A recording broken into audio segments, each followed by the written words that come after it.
This is Miriam Miller, and I'm president of Opera Nova. And I want to tell you a little bit about the children's opera, which we have been putting on since 1973.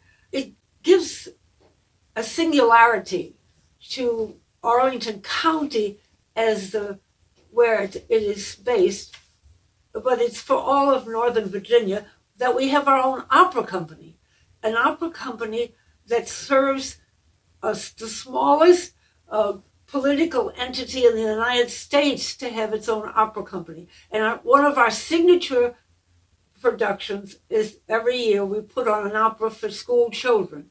And of course we have the public on Saturday, but and it started by Catherine Filene Schaus, who was building Wolf Trap at the time, and the whole idea was universal access, to introduce all the children to the genre of opera in some sort of way, not just so that they will all become opera singers, but that it will raise the level of education for all of our children to know something about opera.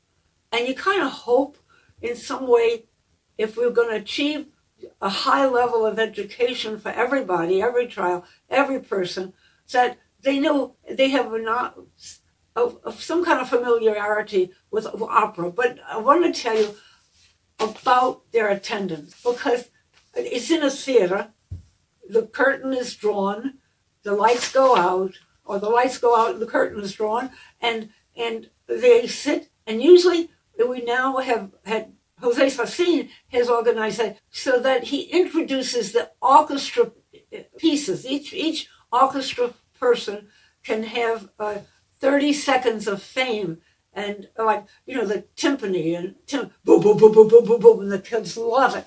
And one time, what happened? The clarinetist in tone, she just started playing "Twinkle Twinkle Little Star," and Jose could hear something in the audience, the children, they were singing along.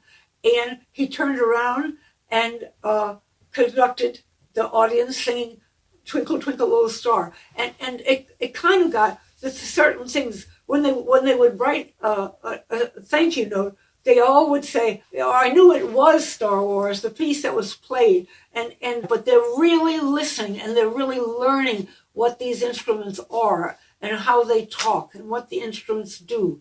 So, but then we each year you kind of get a little bit better. But going back to Catherine Filene Schaus, it was her $2,000 that launched the first children's opera in 1973. And right now, it costs $25,000 to put on our annual children's opera. But we do get 3,000 young students every year. We give 2 study guides to prepare the children for attendance.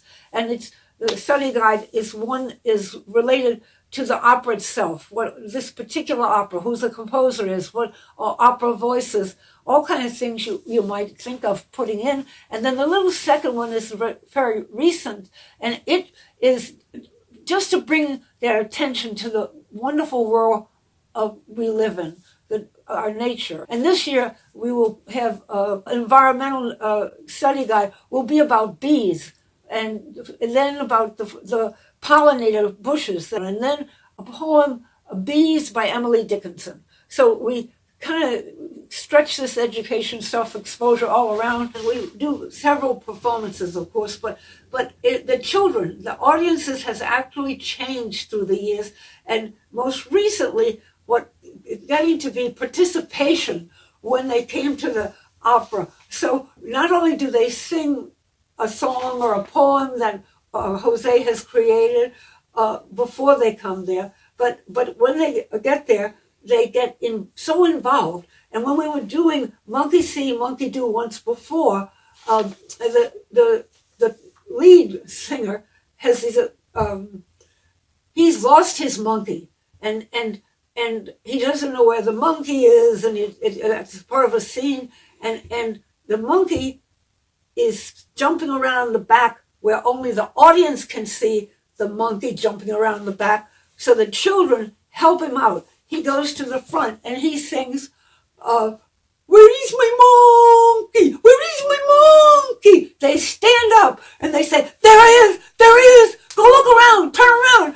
And I'm sitting next to a teacher when I first experienced this, and I said, oh my gosh, what's going on? Is this? And she said, no, that's perfectly all right. Forget about the demeanor when you're watching an opera. Anyway, it's just to tell you, they really like it, they really get it, and we want you to please help us continue this, not for the children of today, but those coming after should also be introduced to the classical arts.